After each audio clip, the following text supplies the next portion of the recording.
মুসলমান তো এমন একটা পাওয়ারফুল জাতি ছিল, কিন্তু মুসলমান কাফেরদেরকে অনুসরণ করতে করতে ছাগলের জাতিতে পরিণত হয়েছে।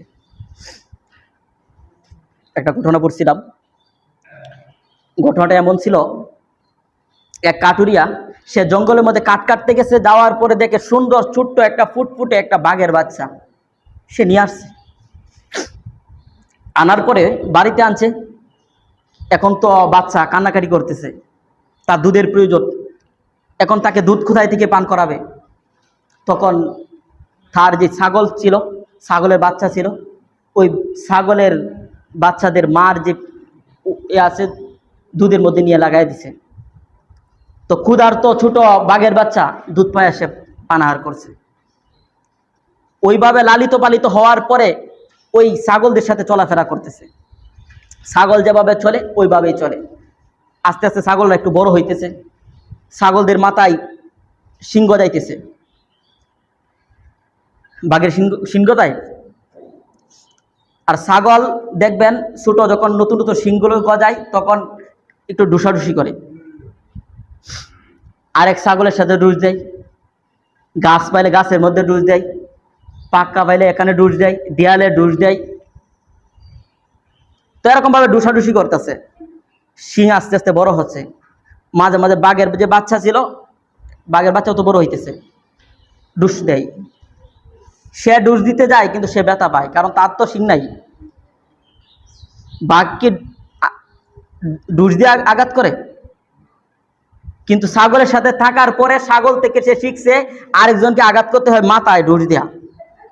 সে ডুস দিয়ে আঘাত করতে যায়, যেই ছাগলকে আঘাত করে ওই ছাগলের শিং তার মাথায় আরো ব্যথা পায়, হইতেছে না।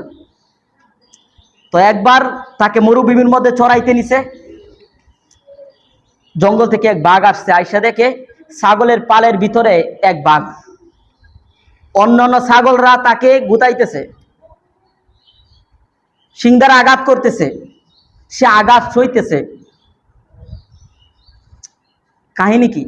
ওই যে ছাগল, এই আরেক বাঘ, সে এখানে বুঝতে পারতেছে না যে এতগুলো ছাগলের মধ্যে বাঘ, আর বাঘের ছাগলরা আঘাত করতেছে, অপমান করতেছে, এমনটা কেন সে ফলো করতেছে। এরপরে দেখতেছে না, কোনো বুঝতেছে না কাহিনীটা বাস্তবতা কি। বাঘ একটু সামনে আসছে, আইসা ব্যাপক গর্জন তুলছে। গর্জন তোলার পরে সমস্ত ছাগলের সমস্ত পাল দৌড়ায় পালায় গেছে। সাথে করে যে বাচ্চা বাঘটা ছিল ওইটা তো বড় হয়েছে, ওইটাও ছাগলের সাথে দৌড় শুরু করছে। ওই বনের বাঘ তাফাতে ধরছে, ধৈরা বলতেছে যে ওরা না ছাগল চলে যাইতেছে, তুই কই যাস? ধৈরা দেখে কাঁপতেছে। কাঁপস কেরে? বলতেছে তুমি যেই হুঙ্কার দিছ, যেই থাবা বসাইছ, কাঁপা ছাড়া আমার আর কি আছে। তখন তার জীবন বৃত্তান্ত শুনলো। এরপরে তাকে এক নদীর কাছে নিয়ে গেছে, নদীতে নামাইছে।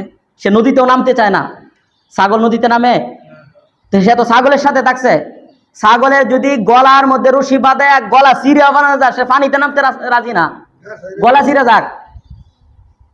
সে তো ওই পালের সাথে থাকছে, যার কারণে ওই বাঘ সে পানিতে নামতে চাইতেছে না, ভয় পাইতেছে। তখন তাকে পানিতে ফালাইছে।